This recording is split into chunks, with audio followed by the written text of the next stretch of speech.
Hi, today I want to show you how to power a Raspberry Pi and portable monitor using a power brick. So this is important because sometimes I like to take my Raspberry Pi that has RetroPie installed, the gaming emulation software, and I want to take it with me and not be tethered to a wall outlet. It's very convenient to be able to take this out and put it on a coffee table and have a small gaming system with friends and family, or a small gaming session with friends and family. And so to do that, I don't want to be looking for a power outlet, but I wanted to have this be a self-contained system. So I'm going to show you how to power these, both the RetroPie, the Raspberry Pi and the monitor using a power brick. So first I want to show you the monitor here. This is the Thin Lorraine 11-inch model. Love the 11-inch model just because it gives you a lot more screen real estate than the 7-inch models. You'll see a lot of 7-inch models marketed for the retro gaming market, and that's great. They're a little bit smaller, a little bit more portable, but if you have multiple people sort of hunched around a small screen, having the 11-inch is a little bit better. But the most important thing in terms of power is these power inputs. So you can see here that this has both the circular DC power input, but more importantly, it has also a mini USB input similar to what you would see on a smartphone or tablet. And so while not everyone has a DC input, most people have spare mini USB cables laying around, and it just makes it easier to interface with a power brick. So the first power brick I'm going to show you, this was one that I bought many years ago. It was made as backup power for my smartphone. I didn't buy it intending to power the Raspberry Pi, but I thought, hey, let's see if this works. It has two outputs. One is a 1 amp output, the other one is a 2.1 amp output. So I only need the 1 amp output to power the monitor. There we go. And the 2.1 amp I'm going to try to power the Raspberry Pi with. And it's going to turn on, I hope. That's a shame. Am I out of juice here? There we go. Okay. So here it goes. It's turning on. And I want to show you up here in the upper right-hand corner. I'll push in a bit. What you're going to see soon is that little lightning bolt. A little lightning bolt in the corner. What that is telling me is that there's not sufficient power coming to the Raspberry Pi.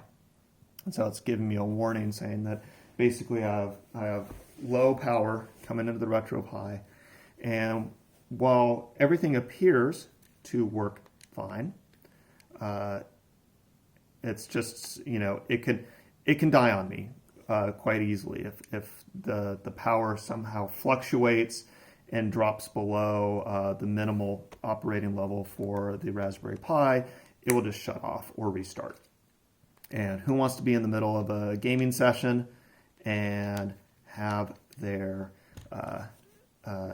system just cut out on them? That would lead to a lot of frustration. So again, while this sort of lower end one will work, 2.1 amps for the Raspberry Pi is not good, not suggested. So when I went out to buy an actual power brick to actually power the Raspberry Pi, I settled on this RAV power brick. And the important thing here is that it has two 2.4 amp power outputs. 2.4 amps is overkill for the monitor. that's okay. What we really need the 2.4 amps for is for the Raspberry Pi. So I'm going to get this plugged in here and plug it into the Raspberry Pi here. I'm always bad with getting the USBs plugged in here. Come on. There we go. Okay, so it's plugged in. Some loading. Got my nice little wireless controller because who wants more wires? Loading up, and what you're going to see is there isn't going to be a little lightning bolt here in the corner because now the Raspberry Pi is being sufficiently powered. So don't just look when you're looking for a power brick. You know, they have the number, you know, the really large number indicating how many hours it can last or how many phones it can charge and whatnot. And that's important. You know, obviously the bigger the power brick, the longer this is going to stay on. I forget what the specs are on the RAV here, but you know, it has enough juice to power, you know, several hours actually of gaming on this. But that number is important, but what's important to look for is that the outputs of the individual ports on the power brick, that one of them, at least one of them, is 2.4 amps, and that will sufficiently power a Raspberry Pi 3. I don't know now that they have a Raspberry Pi 4. I don't know what the specifications are for that in terms of power, but at least when it comes to the Raspberry Pi 3, 2.4 amps will cut it just fine. And again, having two outputs on the power brick is also good because it powers both the Raspberry Pi and the monitor. And having a monitor that has the mini USB input is also very helpful because you don't have to go fishing around for the correct DC converter. So yeah, that's that. So you know, if you're looking for a nice portable system, you know, this is a great way to have it. Just make sure that you are looking for the right power specifications when finding a power brick to power your portable game system. Thank you.